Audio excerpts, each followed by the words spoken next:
Thank you for your attention.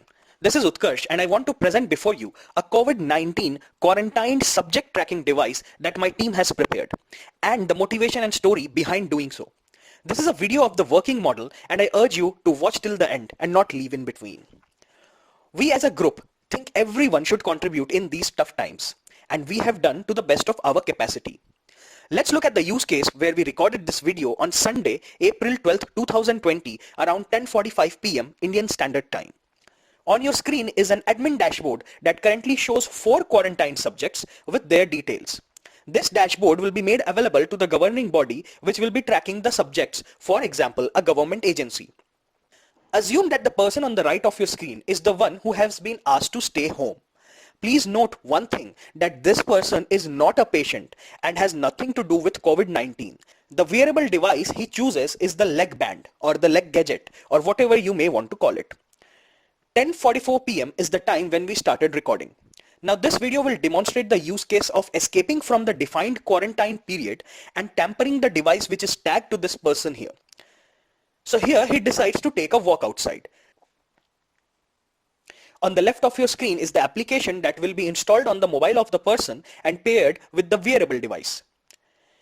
The bottom frame on the screen shows you the live dashboard at the governing body's end. As you can see, the days left for quarantine for this person is 13 days. He should not be going out. The current apps in use provide the status and updates on a defined frequency. However, our solution notifies on any change of either the location or any tampering done with the device instantly. These can be further used to trigger action items. Actions can be triggered such as an auto call to the registered number notifying that they are being tracked and they should go back. I have just fast forwarded this video here a bit, but keep an eye on the admin dashboard. We have currently set the threshold at 100 meters, but it can be altered.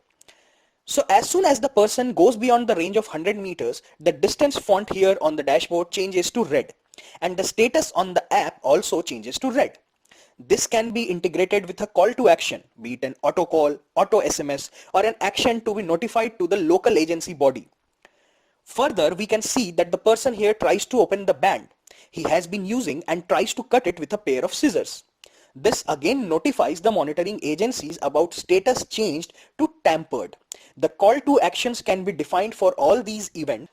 We understand it still may not be a foolproof solution, but it certainly will be more effective when brought into use. If currently 5% of such incidents are tracked successfully, we are sure that this solution will help increase the effectiveness to 30 to 40% and maybe beyond. The entire world is fighting a battle. Me, you and everyone around is contributing in the best way we can. Even staying at home is one such thing.